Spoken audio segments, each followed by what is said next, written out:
La CENI s'emploie à satisfaire toutes les conditions pour organiser des élections crédibles. Il n'y avait aucune raison, je le rappelle, qui justifiait cette agression, si ce n'est que des raisons économiques, mais propres au Rwanda, instigateur. Ils ne peuvent pas tolérer qu'un régime puisse s'illustrer dans une barbarie. Pour nous, l'occasion de montrer notre indignation sur le complot de balkanisation du Congo.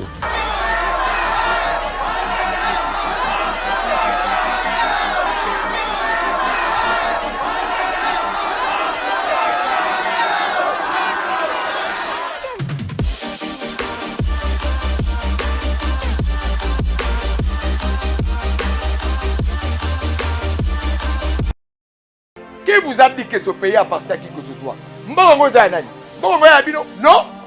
La CENI s'emploie à satisfaire toutes les conditions pour organiser des élections crédibles. Il n'y avait aucune raison, je le rappelle, qui justifiait cette agression, si ce n'est que des raisons économiques, mais propres au Rwanda, instigateur. Ils ne peuvent pas tolérer qu'un régime puisse s'illustrer dans une barbarie. Pour nous, l'occasion de montrer notre indignation sur le complot de balkanisation du Congo.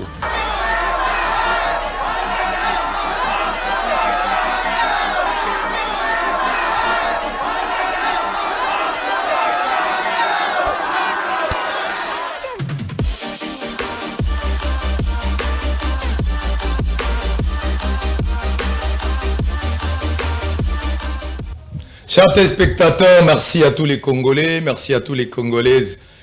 Oyo Bozali Kolanda, la véritable émission, il y a Vérité, il y a République démocratique du Congo. Merci à tous ceux qui aiment que ce pays aille de l'avant. Merci à tous les Congolais qui veulent que Congo ait changé Kendeli Bosso. Toujours fungola émission, on a mutema ya mawa avec un cœur accablé, toujours fungola émission parce que nous sommes choqués, avec un choc. Le choc de savoir que un de nos politiques, il a marqué son temps. Il a été sur beaucoup de fronts, surtout sur le front de la redynamisation de l'honneur de la République démocratique du Congo. Ici, je fais allusion et je cite celui qu'on appelait affectueusement Némoana Ntsemi, celui qui n'était tout autre que le panafricaniste par excellence. Il nous a quittés, il n'est plus. Nous avons voulu, avant de commencer cette émission, avant de rendre hommage à ce digne fils du Congo. Je pense que si la technique est prête avec nous, nous allons avant toute chose honorer ce digne fils du Congo et ensuite débuter notre émission. Rési Condé.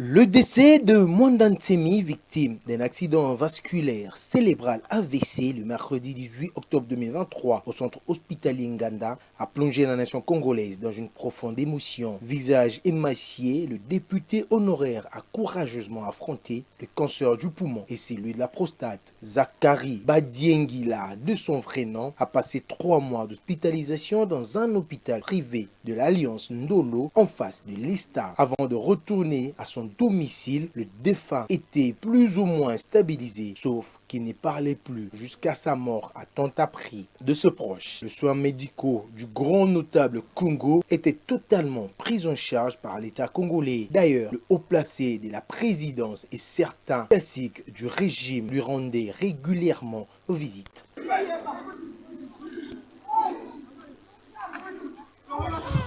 Voilà. Nous ne pouvons que, comme tout Congolais qui aime ce pays, ça une disparition triste. Nous sommes écœurés d'apprendre, de voir que les gens qui aiment ce pays, ceux qui sont restés dignes de la République, ceux qui ont voulu que finalement que le Congo gagne, sont en train de partir avant que fruit Yakomba Nabango et Zoissance. C'est comme ça que nous allons profiter de cette occasion pour dire tangu batuloko la banemwana ntsemi bazo kende boye, il faudrait que biso ba jeune na watoti kali to s'inspirer na combat ya batuloko la banemwana ntsemi.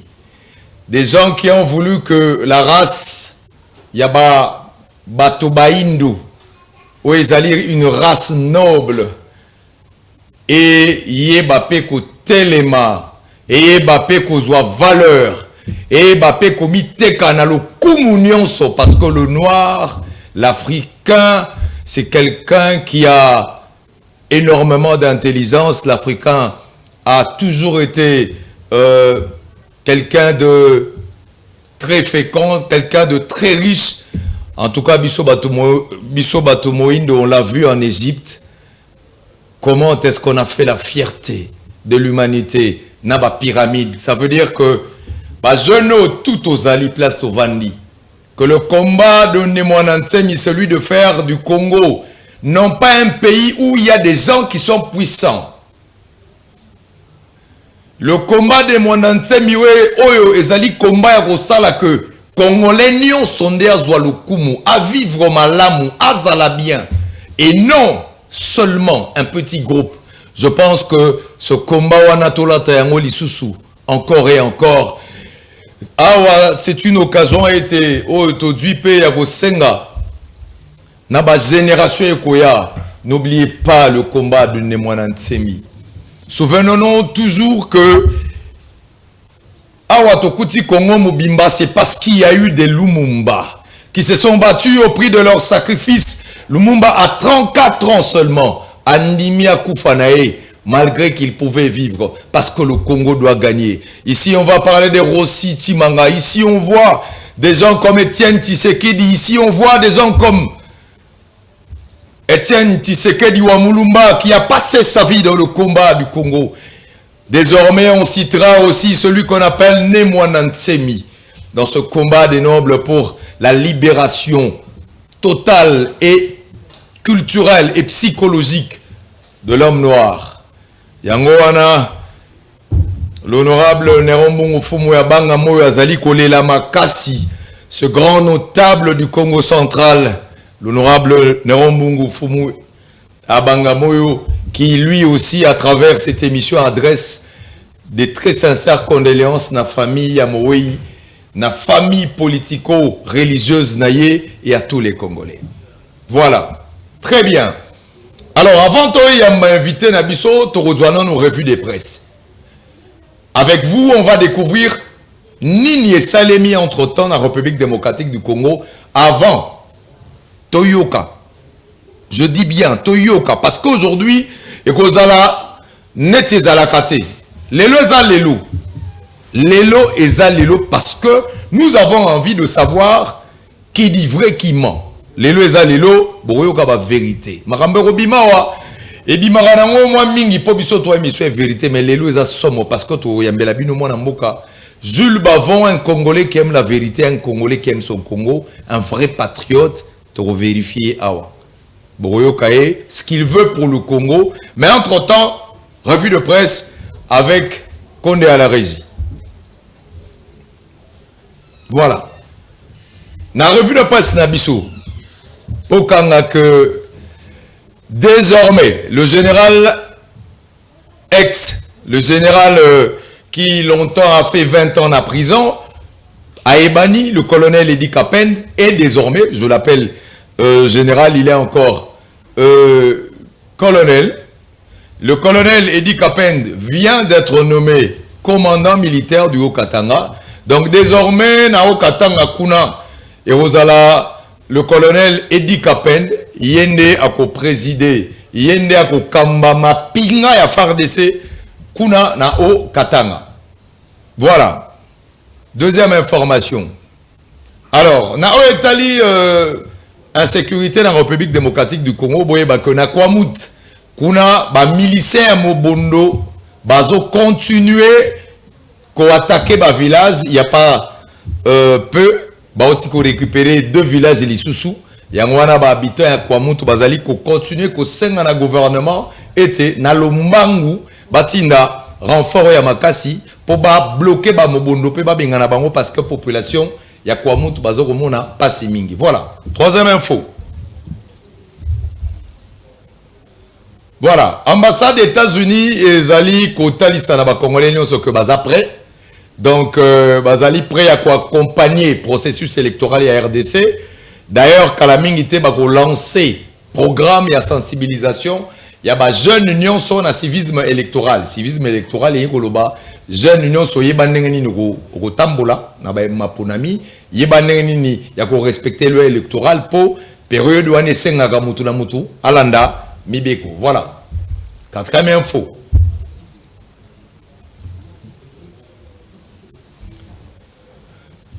Moi, Namboka John Numbi. Boyebi que moi, Namboka John Numbi, le général John Numbi, abimaki na bilili, alobaki moi mingi, nanenge alobaki par rapport na ba menace ou salaki par rapport à ba élection, et bongo réponse ezelaki, makite na ou état général Chiwewe Wazali, chef d'état-major, a réagi ça qui na lumbangu pour na rotali sa John Numbi ke ba mapinga ya RDC bazali en forme, bazali causé là rapidement, bazali kotali sa que bazali préparé na toute éventualité, pe bazali komoni ça était que l'armée à RDC est mati na puissance makasi bazali prêt à ko ya ko riposter pe côté les melamunguna nyonso oyo a koki koya côté les mela RDC. Le général Chiwewe Atalisi était les FARDC à l'élu les FARDC à Kalaté, tous les généraux sont fidèles au président Félix Tshisekedi. Voilà. Cinquième information pour terminer. Voilà, on y va, on passe qu'on est aussi ça na électricité. Comme ça toi maman Namboka Jules Bavon. Voilà, on termine. Alors, délestage au Bozali Komona na Kinshasa un peu partout, et Zali du a fait que na inga kuna nzete moko et kotaki na kati, il y a ba turbine, il y a barrage à inga, ce qui fait que et blokaki turbine moko, yangwana turbine et bebaki et komi na panne, ce qui fait que turbine les otambolate, la SNEL les ali ko senga na ba abonné na ye va comprendre situation technique et comme les bango, mais na lombango ba kobongisa. Voilà, voilà pour la revue de presse. Merci à vous tous qui nous avez suivis, parce que avant to kotana mozindo ya makambo yo lelo ezali lelo ndenge to lobaki na bino, il fallait bozwa moi idée ya ce que actualité ya mboka ezali. Voilà. Awa boyoki ndenge ni Congo et ko tambola ba nomination et information toyamba na cadre ya deuxième partie na biso. Il y a émission Nabino. Toyamba, l'invité, c'est un jeune Congolais. Il aime son pays. Boyoka Komona et moi Mingi. Lelo Boyo découvrir. Alingi Nini na Congo. Pourquoi il est devenu politique? Quelle est sa vision du Congo?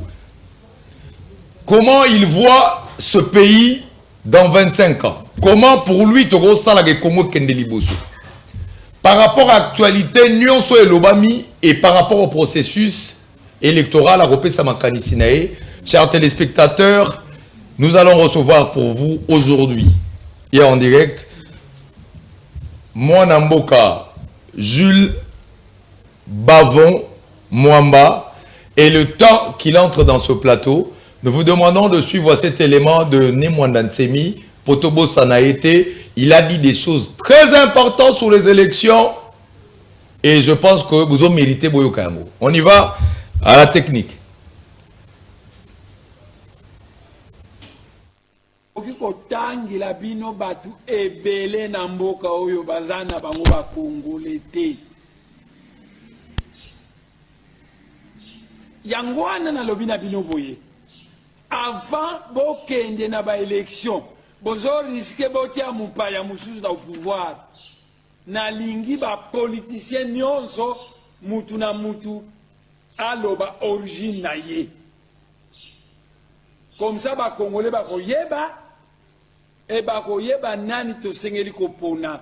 Bozo risque bo pona Burundi moko, bozo risque bo pona Zambie moko, bozo risque bo pona Rwanda moko, bozo risque bo pona mupaya.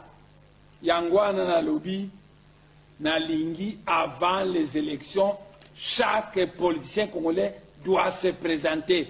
Peuple congolais aye baye azali nani. Et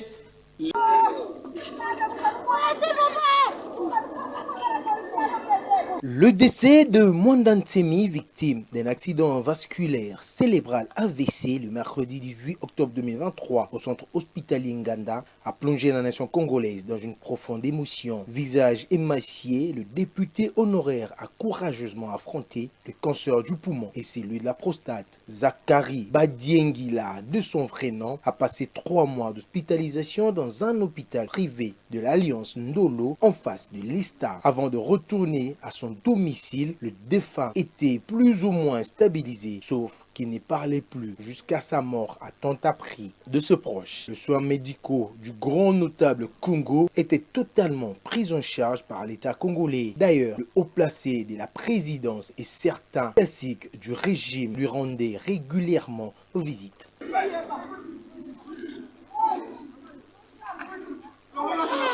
okikotangila bino batu ebele na mboka oyo bazana bango bakongole te.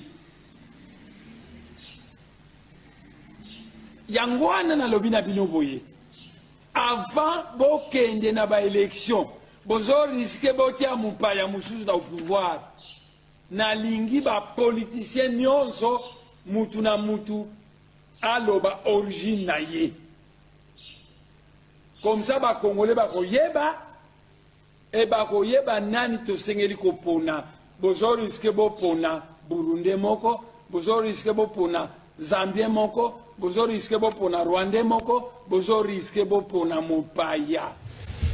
Merci en tout cas, chers téléspectateurs. Vous avez bien voulu son wana ya nini ya Mwanda Ntsemi, que les invités qui sont sur nos plateaux, que vous allez découvrir tout à l'heure, Boyo Kapeyango, il a dit des choses très bien.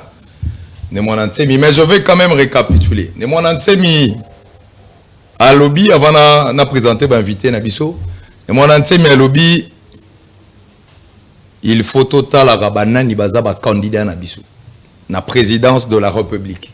Il faut toye bagaba origine na bango. Il faut baye bisaka biso tata na bango nani, moga na bango ya la nini, bauta wapi koko na bango nani. Voilà pourquoi on l'aimait ce Mwanda Ntsemi parfois. Ata koto azagipe na makamune, mais on l'aimait parce qu'il aimait le Congo. Voilà, il est là. Mwana mboka Jules Bavon Mwamba. Tobele la gizo wana tobi mais Jules Bavon Mwamba toyoki est trop. Toyoki Jules Bavon Mwamba mingi mais à un moment donné et sali lokola moi silence radio batunyo so totindelaki maloba batindi pe ba questionnaire na bango mitune ezali mituna ya biso biano ya yo koti na cage obima na yo mais il faut Congola sentir que Jules Bavon les gars il est loin soki obeti biloko te ko maloba to respecter ba congolais. Voilà. Bonjour mon amboka Jules Bavon et puis bonjour à toute l'équipe qui l'accompagne. Bonjour le cardinal de la presse. Alors mon amboka Jules Bavon. Avant to kenena o musika na makambo yo. Jules Bavon mambabat bayoka yo. En quelques deux phrases. Yo moko pena so vandi bo s'il faut se définir. Jules Bavon c'est qui? Batuba kanga nini? Tamba yo ka kombo wana. C'est quelqu'un qui veut bien le pandissement. Il y a un humain. Alingi développement il y a mutu. Alingi comment mutu n'a pas cité. Alingi mutu azala bien. Donc voilà un peu en bref quoi. Voilà. Alors Jules Bavon Mwamba c'est quelqu'un qui aime mutu azala bien. Mutu olingaga mutu azala na sourire. Voilà. Mais au bunga, au Kenda wapi, qu'est-ce qui s'est passé? Jules Bavon Mwamba, ah ouais. Tu as dit Jules Bavon. Jules Bavon Mwamba, papa, après Hermo, pas. Après Ozongi Susu. Qu'est-ce qui s'est passé? Ozongi Oyena Nini. Pourquoi on décide de Zonga? Bon. Offre aux amis. D'ailleurs, Bino offre Moko pour la bande Mboka cardinal Yamakasi. Tu y a une casquette. Il y a politique.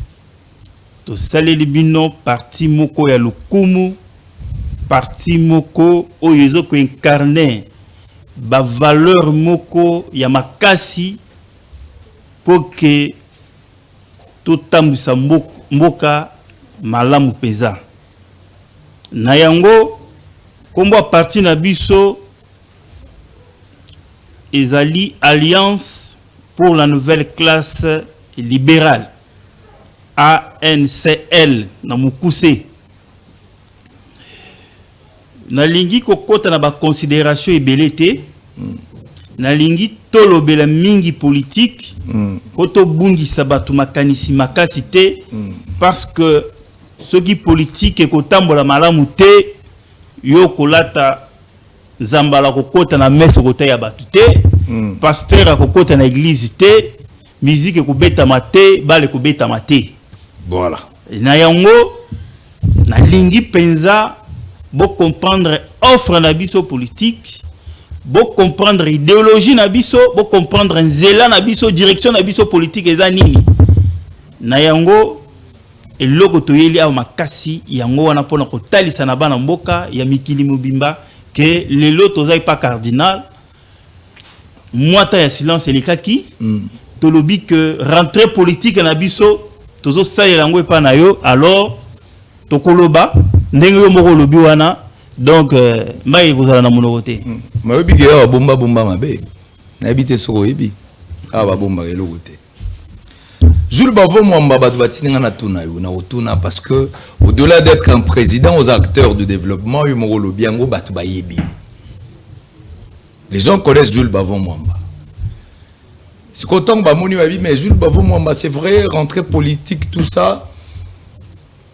D'abord le souci à batuza ya koyeba. Awa to vandi boy. Soki ba ebisi Jules Bavo Mwamba bon ba parti ezebeli na Kinshasa. Yo pour ça li parti. Quelle est la différence to elo onini yo mimi ou eza différent ou eza na ba parti mususu te parce que sinon te eza le roi meli melo eza ra makambo eza déjà bino pe bosali. Qu'est-ce que vous apportez de nouveau qu'il y a pas dans chez les autres? Merci beaucoup. To sali parti oyo na esprit ya révolte déplique moko boye parce que to constater que mboka ezo kambama na même batu, même bilongi, même combo, et comme kokende de père au fils, de mère à la fille, comme si république est remplie na ba même batu, comme si mboka tondanga na bilongi moko na ba combo moko ba famille moko. Mboka zo ya biso nyonso. Tomoni que il faut qu'on révolutionner jeunesse. Alors il faut une nouvelle intelligence et kambamboka na lolenge ya sika. Parce que tokoki jamais ko sala même ko appliquer même méthode pour na causer la biyano o ekeseni o na causer la ba résultat différent jamais. Yango ngana ye na mupepe ya sika na lobi faut intelligence ya sika. Il faut un nouveau sang politique. Il faut qu'on tindika sikoyo ba jeune parce que eza vraiment base oyo ya biso a parti c'est eza vraiment reposé sur la jeunesse. Et la jeunesse là, il ne faut pas seulement regarder dans l'âge. Il y a aussi Oyo Bazana ba âge moko ba 70 ans avec des esprits renouvelés. Des esprits jeunes. Voilà. Yango ne batuwana Oyo ke bakoya kotala ke non penza il faut to kamba pe mboka na lolenge mususu. Po omoni mboka eza lokola mboka normalement eza lokola aveugle. Aveugle akamba makana gardien na ye. Gardien na yesu kwa ya motema mabe c'est-à-dire akoliaka ye moko tant mususu akopesa bana aveugle te très belle. Alors awa biso tomoni que il faut toza ba gardien malamu ya mboka, il faut toya tozo richesse ya mboka tokabola na baninga po toza ko sala politique na pasité toza na nzala te. Très bien.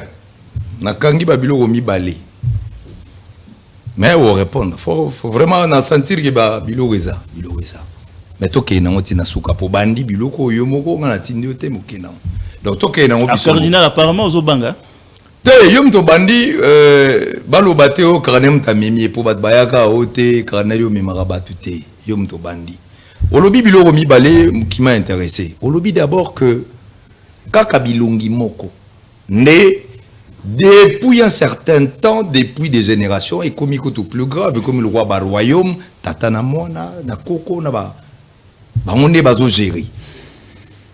Donc, conclusion, le Congo serait pris en otage par un petit groupe de personnes Kabambolia. Deuxième chose au lobby, il faudrait toi aider à comprendre la révolte.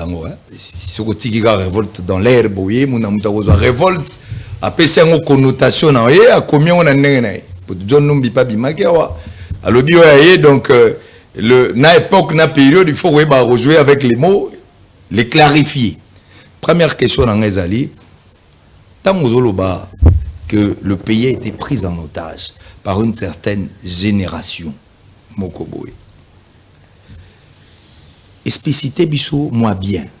Le bango bena bien pour idées à bien mais qu'il n'a moi de façon plus claire. Na lingi na loba boy. Ba jeune bazo tanga classe na pasi. L'air moko maman azo teka moi saka makala atangise université mais a commis charge pour na mboka.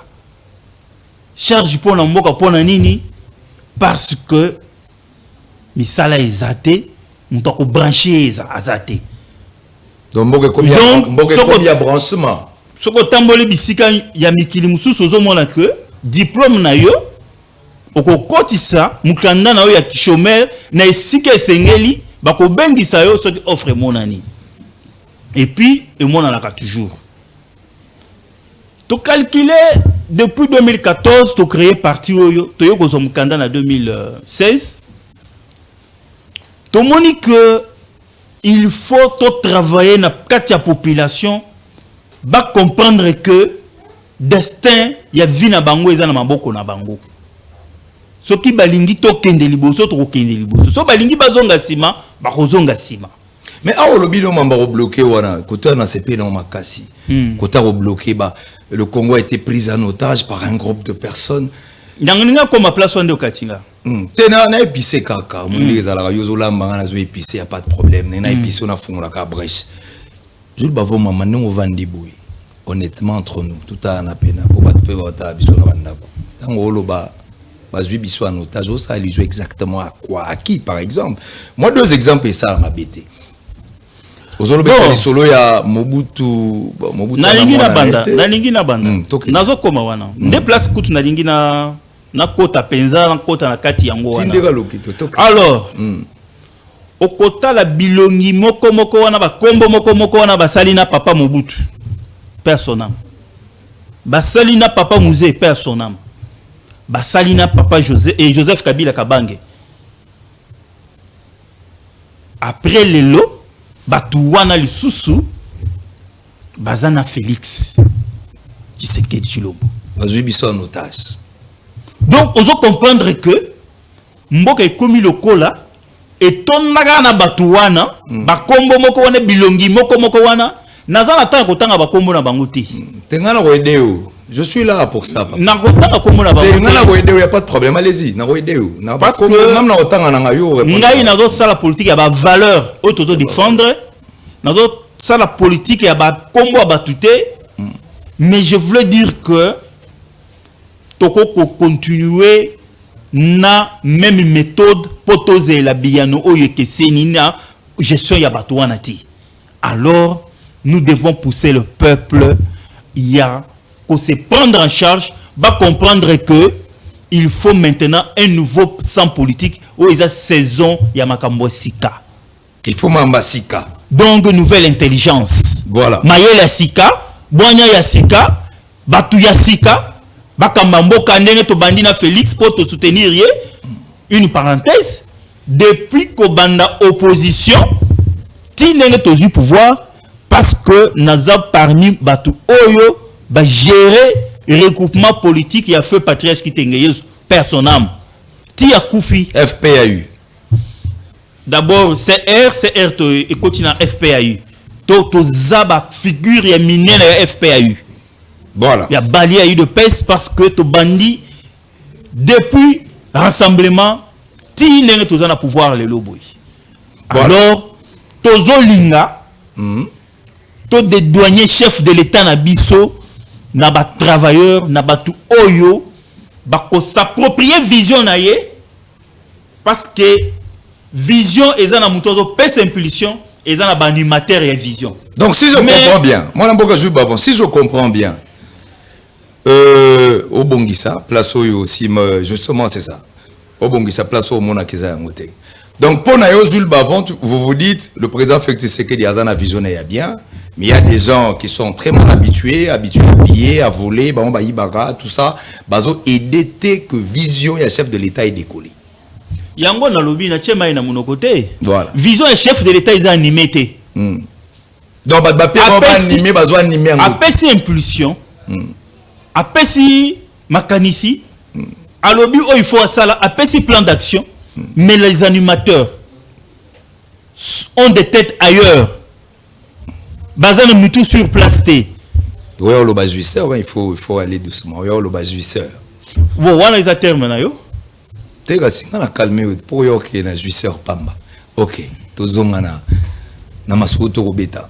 Ici, ce que j'ai aimé c'est la franchise. Vous avez été franc et ça c'est important. Il y a une certaine génération aujourd'hui qui est en train de naître et je suis en train de féliciter ce pays. Lumumba, quand je dis aux gens Lumumba n'est pas mort, Batuba on dit mangate. Nous autres Lumumba est koufa, oui, mais l'esprit de Lumumba continue à vivre. Namoni bavon mambaye na makambo yo biso potala nango tous les jours awa. Le Congo ne vous appartient pas qu'à vous. Mboko za bino karate. Le pays nous appartient à biso tout. Van Mukende tout et Kende. Il faut pas que un groupe bakanga biso en otage. Merci moi Mboka Jules Bavon, je pense que la sincérité soit OK dans la émission et au sala natina suka. Au sala biabino bandaka bomona na suka et komita muto bandi opesa ba question so communauté ou totikana. Mais ici OK polele.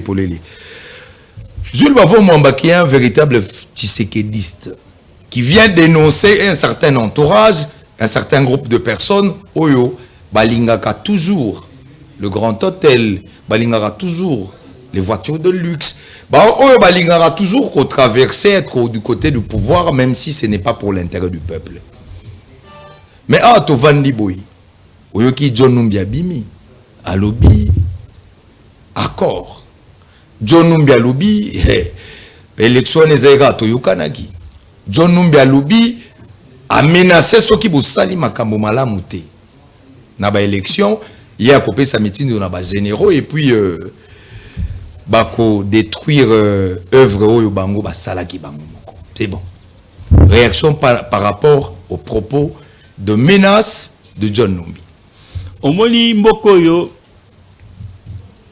eza héritage ya mutu te.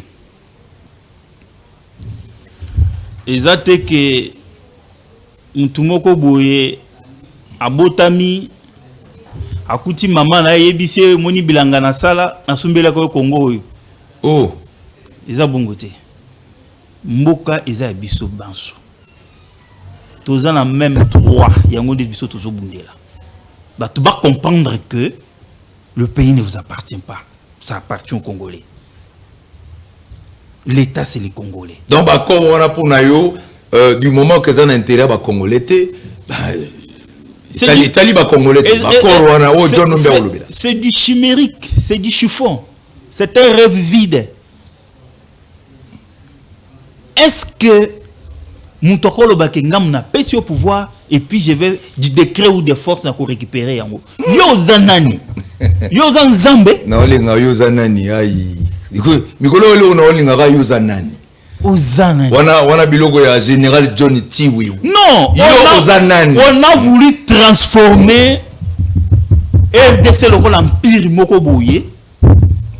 Alors avec une autorité suprême quelque part, OK, mboke banda ko vivre, ko fonctionner selon il meurt naïe, selon sa montre. Ce qu'a le bon cardinal yosa chef de l'État lobby ou comme chef de l'État. Wana nani? Kasi Kingakati te FCC. Kingakati za place à tourisme. Nani Kingakati zo ba décision. John Numbi maître naïe za nani? Autorité morale nani si Joseph Kabila te. Kasi mais il va comme ça mboka empire moko boui. Parce que alobaki ke na koloba na lobité mais asa bandi koloba déjà. Nani pona yo Joseph Kabila zo loba déjà. Ça lobi mingi à travers collaborateur naïe bazoloba déjà. Est-ce que ça bango mon côté bazoloba par hasard parce que Joseph Kabila il parle pas soit oloba ye mon côté. Pourquoi ba rocha ba maloba ba. OK na débat wana te. na pêche opinion, na pêche information. Toujours analyser kaka. Alors batika babiloko wana. Moi mboka Félix Tshisekedi tango comprendre jeu wana. Parce que nanga to combiner maloba ya nanga na ya John Numbi. Nanga lobi que accord wana ezoko compromettre résultat place mon côté. Parce que Batouni, est-ce que vous pouvez divulguer ça? Oui. Les accords de paix. C'est-à-dire les accords moko ils ont influencé le résultat. Parce que comme il y a un mythe moko boye, mystère moko boye. Non, mais moi je suis combien en contradiction parce que nanga dit élection kendagi nango bien, résultat zaki on a problème té mais zaka un accord de cohabitation politique. John Numbi habité, biso mutopé ça y. Ce qui fâche avec John Numbi, moi, je n'ai pas posé encore ma question, pour vous permettre. Et le réseau fâché pas John Numbi pour y aller l'obité.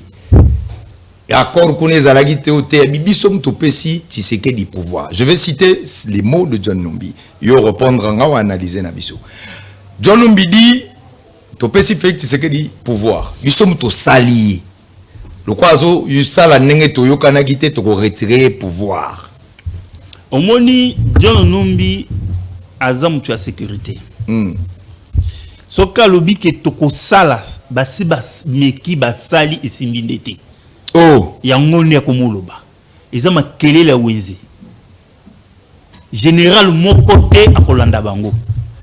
Na cadre de sécurité, soki bitumba et c'est comme na kitambo na bandal, ça veut dire que déjà nangalé mais c'est koti. Soka lobi toko sala c'est-à-dire basi basali isimbindete. Na élection ndenge bango bazaleli wana. Félix Tshisekedi n'est pas n'importe qui. Aouti na ndako ya démocratie. Papa na za père ya démocratie.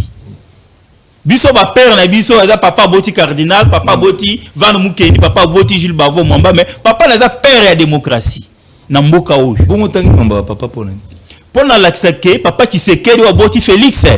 Te, outi na Kabila. Mbala moko bando tanga ba papa poko. Ba papa il y a Félix Tshisekedi et sikanda ko Félix akoleli ezanda kwa démocratie ezanda ku moko il y a politique le lien nalingi na koma tokenda nalingi na yebisa yo que Félix Tshisekedi ataba bandeli élection en Fayulu na Ramazani Shadari 10 fois a gagné 10 fois nanani ça veut dire so ba bandeli nanani natangi ba kombo na bangoti.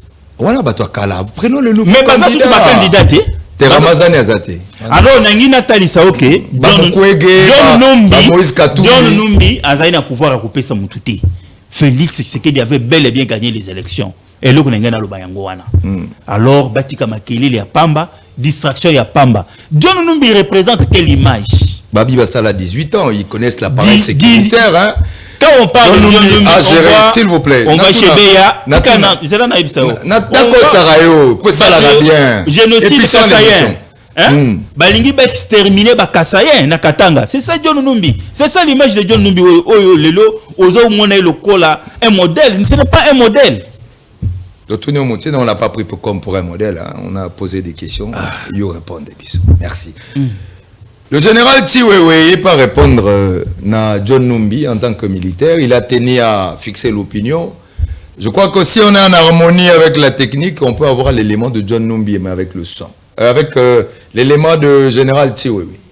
John Numbi, tu es qui est moi trop mikolo, moi comment on est amouli dans les esprits, donc voilà. Mouli Moumabe, faut bien nango. Ah, comme Mouli Moumabe. Voilà, général. Jamais trahir le pays. Ne jamais trahir le Congo. Nalingi na rappele bino parce que na zomo na bato mosusu on dirait babandi kobela maboma. Na mboka oyo RDC, nous n'avons qu'un seul président de la République.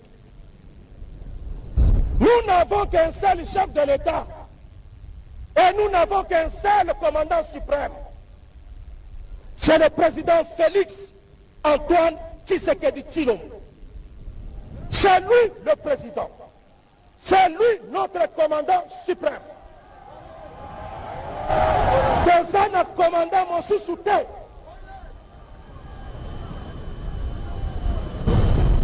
Raison pour laquelle nazokebisa bato mosusu oyo bazokanisa ke baza na imperium sur l'armée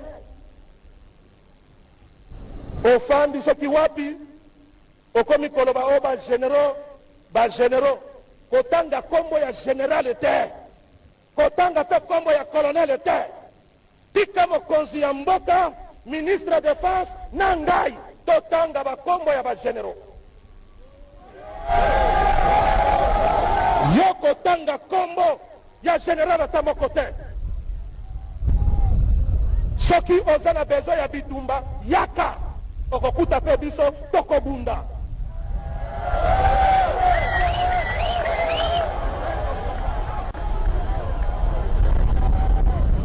askari eske toza prêt ya bitumba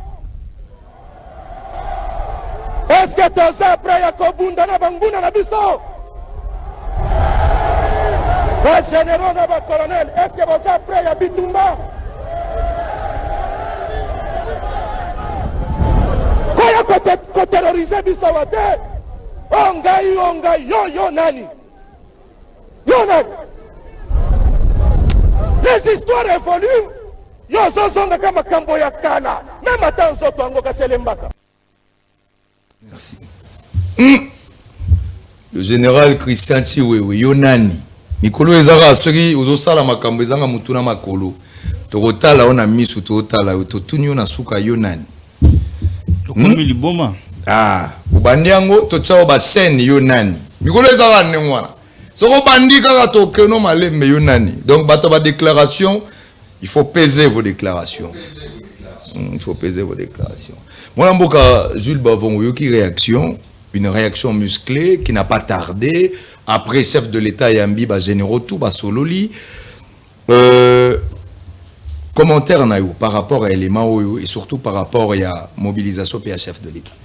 En tout cas, il y a un recadrage moko ya malamu, il y a chef d'état-major général Chiwewe, félicitations. Na musala ozo sala pona mboka ezali pesa kotalisa que général John Numbi en fuite azaya kobunga makasi azana ba nostalgie moko boye ya vie moko boye banda komene ya bourgeoisie militaire mais le lot Félix Antoine Tshisekedi Tshilombo azo réformer armée ayambi ba généraux atalisi bango que mboka ezana sécurité mboka ezana maboko na bino alors bosala musala ya mboka botika biyoka yoka voilà. Donc ezama loba malamu réunion moko ya malamu o ya sali vraiment pour na ko pesa morale ya malamu na ba collaborateur na ye bravo au général. Voilà, en même temps il faut auto profiter hein? Vous savez nous sommes un média qui d'abord traite de l'information de façon impartiale. Bana ya Kwamut bazali ko continuer ko senga que l'armée a neutralisé na Lumbangu les forces négatives ya Kwamut. Oyo bazali ko continuer ko déranger ba village kuna. D'ailleurs il y a pas jusqu'aujourd'hui il y a pas de rentrée scolaire na côté ya ba Kwamut parce que ba Mobondo bazo ko continuer ko déranger et on espère que très rapidement on va mettre fin à cette situation. Alors, de l'autre côté, il y a les Ouazalindo. Mon amour, les Ouazalindo. Les bravos, les héros. Naogi baoteka, babi baoteka, mapa Ouazalindo, zobi makalamingite, ba 20 Ouazalindo, c'est mimi. Dans ce Ouazalindo, c'est mimi. Dans ce Ouazalindo, c'est terrible cette histoire. Alors, pour nayo, tant aux autres là, ba Ouazalindo. Comment des Congolais, des jeunes Congolais, Bangomoko, à peine bapesi bango équipement, ils arrivent à faire c'est que il y a 10 ans, 15 ans, bah militaire bando salati. Vous analysez ça comment? D'abord, infiltration de les gars mingi, ce qui fait que l'armée au Kokako, concept Ouazalendo, ils allaient d'abord regroupement, rassemblement, il y a batou oyo parce que baza ba jeune, ba papa, ba maman. Catégorie nyonso baza na kati. Oyo amoni babomeli mwana na ye afandi bat oyo ba vivre ba atrocité oyo Uganda sali na RDC na Rwanda sali na RDC ce sont des révolutionnaires. Bazana besoin un mbongo te pour basala musala wana. Bazana pasi na motema amoni babomeli mama na ye. Amoni babomeli ba violer mwasi na ye na misu na ye, ba violer leki na ye, babomi leki na ye. C'est ça les Wazalendo. Ce sont des gens qui ont vécu les atrocités. Il y a ba occupants. Il y a 2 pays oyo bazana nzala na mboka na bango oyo balingi à tout prix bazana na Congo. Économie na bango zo vivre na mamel, il y a richesse, il y a RDC. Là vous parlez du Rwanda. Je parle du Rwanda et Ouganda. Mais Ouganda Batchaka était ça on n'a jamais compris. Batchaka Ouganda mingité, on indexe trop le Rwanda alors qu'on se rappelle que société civile à Bunagana pour Nabango, l'Ouganda avait aidé le M23 à côté là na Bunagana. Vous expliquez ça comment? 2 points. On traite plus le Rwanda, mais on ne parle pas de l'Ouganda alors que l'Ouganda paie et agresse Arabiso, c'est connu d'ailleurs. Oui. Sur le plan formel, le Belakayango, chef de l'État le Belakayango, peut-être qu'avec accent Moro Makasité, mais le Rwanda est indexé comme pays envahisseur, comme pays agresseur. Donc, attends le lobouye. Il faut Ouganda a un pays agresseur au même titre que le Rwanda. D'accord. Alors, je pense que, comme on parlait, puisqu'on est en train de parler des agressions, de la même façon, il faudrait que l'Ouganda wana toche sur le même plateau. Il y a des agresseurs. Pour voir ça, ma bémingipe. Alors, moi, l'amboka, au Talagi, challenger, il y a présidentiel. Au Moni 24. C'est reconduire provisoirement Bango. Tant aux autres, il y a 24 candidats. La loi est qui cité, c'est vrai. Mais est-ce que c'est sérieux ça? Tant aux autres, il y a Batu. Au Tali, popularité na Bango, au Tali, profil, au Tali, Awana Congo. 24, est-ce qu'il y a du sérieux? C'est des opportunistes ou finalement, c'est un jeu électoral? Bon, on a moni ezako postulé moko ya ba agenda caché. C'est que ozo se pelisanga ezali que eza ko crédibiliser processus électoral. Voir na pas sur eza na mboka oyo boye. Mutu azui 160 millions de francs congolais. Président Ligue des Jeunes, ça fait combien de dollars? Ça doit être 16 milliards. Ils avaient 16 milliards. Donc 70 000 dollars quelque chose. Voilà. Alors, il a qu'ici que tu es buté. Parce que, Ebele. Constant Moutamba, il faut le citer, Constant Moutamba, jeune, Abia Mekina Epé, jeune, il dit il est jeune, à groupe ça paye un vent nouveau. Bon, Oyebi. Azo une offre politique nini. Faut défendre offre politique nae pour bisondenge toza boye. Na si ça peut-être offre politique il y a ANCLT, parti d'espoir. Biso tozo combattre bobola, pauvreté sous toutes ses formes. Ba pesa ba offre politique na bango. Ba tuana ba ko crédibiliser processus au bango ba fingaki. O balobaki jamais ba ko s'engager na yango. Tout le monde est dans le processus électoral. Même Martin Fayou. Alors, contradiction wana. Il est ici que chef de l'État a raison de respecter la Constitution qui est la mère des lois. Parce que ne pas respecter la Constitution, c'est l'antithèse de l'État de droit. Voilà. Alors, élection il faut salama. Parce que élection basala kayango pour le peuple azananzalate, pour tout le monde que le peuple oyo mawate, élection est salama parce que moubekulu kunzi et sengi et salama. Pendant que vous parlez des élections, Franck Diongalobi, il faut une transition sans Tshisekedi. Franck Diongalobi, c'est un candidat à lobby. Na fongoli brèche mususu wana. Yango ke postuler pour que dialogue et salama bisonan ba candidat président de la République tout se tapé par des lions. Oh là là, c'est grave. Pourquoi on postuler après on réclamer dialogue? Au lieu de la élection, il postuler pour le poste, le Moussala.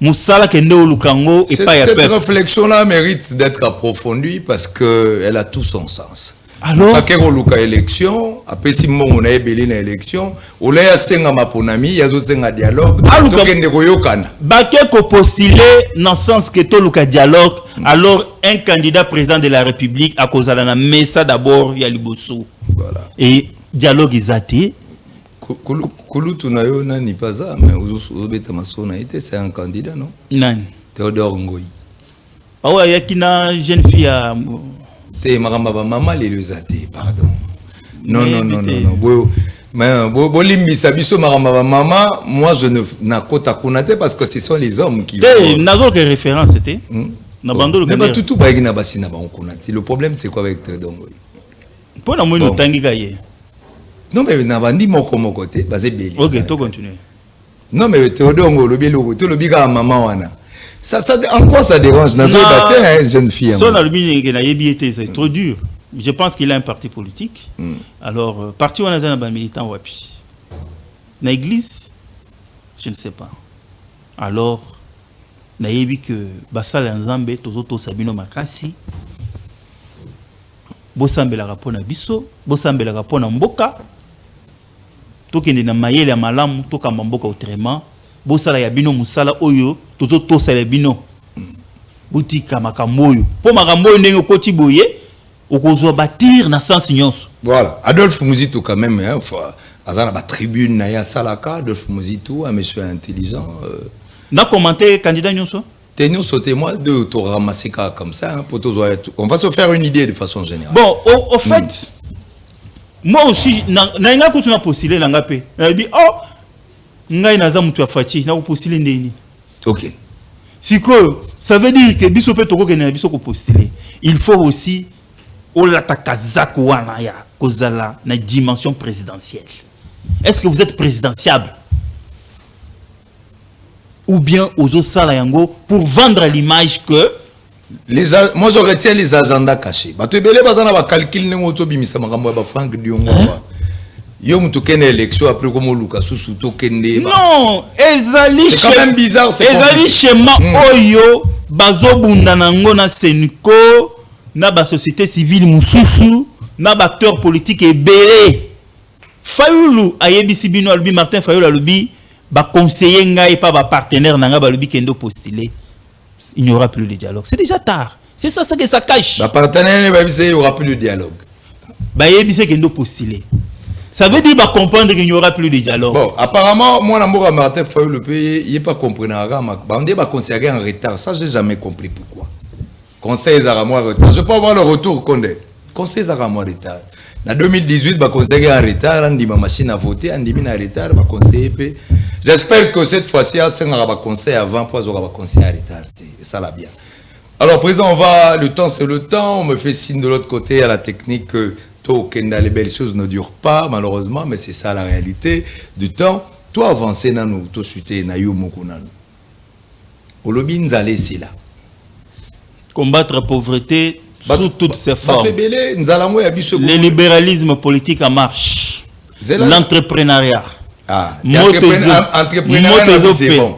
Motezopela. Na yambi mutu mususu ayepa yo nzala bio. Nzala ngo ko bi fond de commerce, nzala ya bato azoka nzala au sérieux, les gens ba komika soka ye. Le roi ezaba élection, tout le monde dit nae kosi sanzala. Mais est-ce qu'il y a une méthodologie? Il y a un plan d'action. Oyo Jules Bavoisin nango ya koloba que na kosi li sanzala to c'est des paroles lokola na évangile to dutaka Matthieu 7:7 ba. Pesa ngata siko. Comme ça tout le monde ANCL nenga botami abotami na idée penza ya kosunga mutu. Abotami na idée ya kosunga mboka na idée ya ko kabola bomengo ya mboka na mwana mboka nyonso. Et c'est ça le pays en Afrique ou en Libye. Et ça la marasusu na Nigeria peut vous sentir que richesse est à partager.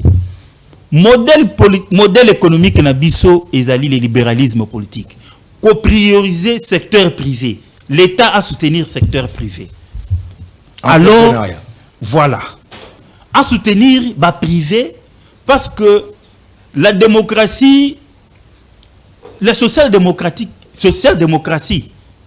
elle a ici la limite. Le libéralisme, ils ont indiqué vraiment l'État a un partenariat avec les privés. Yango le londe, ils ont tombé la mokili mobimba. Au comment que le système politique même, il y a chinois et communisme, aux hommes privé, homme d'affaires. Alors, il faut tout créer homme d'affaires congolais. Parce que les locaux comme kakake, aux politiciens, aux pasteurs, tous affaires nyonso ya mboka ya bien, tous là étranger. Alors ANCL n'a une idée que oh ya do sala affaire, to payer 10 francs à baki sa faire naie. Yango nde biso tozo sala. Tant to kokota na pouvoir, tous déjà na pouvoir, ba idée to pesa yango wana ko pona ko combattre bobola malamu. Il faut diminuer les écarts salariales entre le plus payé et le moins payé. Diminuer les trains de vie. Diminuer Moi, j'utilise les écarts salariales d'abord. Ils ont encouragé détournement. Député 21 000, coûteux salariés. Maintenant, député 21 000. Quand on a l'Assemblée nationale, les moins payés touchent combien? Au Koyoka, $100. $100, il faut foutre un il faut soins médicaux. Il faut foutre la classe. Il faut y méga. Il faut donc bref. C'est wana siko soka moni ke mbongo yokotisa na caisse à l'état okomona ka fonctionnaire. Mais soit ya mabe, bureau ya mabe mais dotonga immeuble na cité. Très bien. Na sisi na te place. Obetaka biloko pona moni peta ekenda. Tokenda. Quand on a fait combien les gars, ils ont fait la deuxième émission papa. Alors, il y a ANCL et lobby que il faut tout soutenir les secteurs privés. To tombola yango. Maman to te kamakala, to pesa kay moi saka makala, wa do tonga, to sumbele moi machine. Biso peto gérera bien. Ils ont fait sur pour yibi aller. Tozo landela bango malembe philosophie à ANCL yango wana. Et puis Nandenge toza boye biso ANCL toza sous na FPAUT. Faut quand même qu'on s'identifie politiquement bien malamu. To comme un regroupement, il y a autorité morale président Mosso na AACRD. Alors na regroupement wana ANCL a tcheba candidat na député national moins mingi, provincial moins mingi, municipal aussi baza moins mingi. Na yango to sengi na bana mboka que vote salama mukolo moko. Mais wana okena vote, wana mabe ça ba censurer. Te wana vote.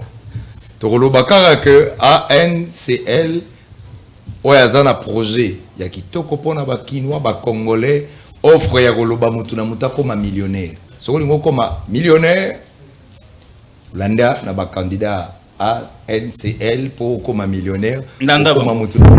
Je crois que j'ai bien résumé la pensée. Mon amboka, je suis bavon. Na boyé na retour mutuna na boyi kaka na tchelio na se. Tango olobaki mambasuka na tchelio. Merci. Pour tout ça polémique.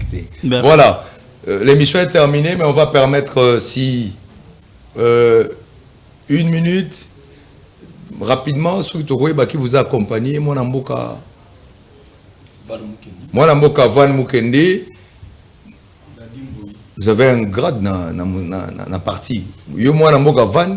Secrétaire national en charge des régions. Voilà, ça serait méchant de présenter Minoté. Félix Katsama, fonction conseiller président. D'accord, ok. Dadim Bouy. Merci, cadre de parti. En tout cas, président, c'est avec un réel plaisir que nous avons eu l'opportunité de vous recevoir. Et là, on a CP les a offert. Congolais comme un millionnaire, mais c'est formidable. Mais nanenga magité, nanenga alléluia te. Ya musala. Nanenga musala entrepreneuriat, musala des richesses. Wana ezali offre ya mwana mboka Jules Bavon à travers sa structure politique. Nalinga ki pena opesanga liloba moko. Ah, to comme na suka vraiment beta mo iloko ya suka rapidement kasi. Gouvernement premier ministre Sam Lokonde na sengi yo penza okanisa ba travailleurs ya Miba. Voilà. Bafuta bango salaire. Surtout. Merci. Voilà, il faut relancer la Miba. Le Kassai ne vit qu'avec la Miba. Surtout le Kassai. Ce qui Miba bafuta mi au monde, la vie reprend dans le Kassai. Tant qu'on n'aura pas donné les moyens à la Miba, on tue le Kassai. Nabi que le Premier ministre de Samolo Barano Mingité, mais ça là moi quelque chose qu'on a. C'est une façon de soutenir le chef de l'État. Pour soutenir le chef de l'État, il faut faire des choses, tout le monde a rébolé le chef de l'État.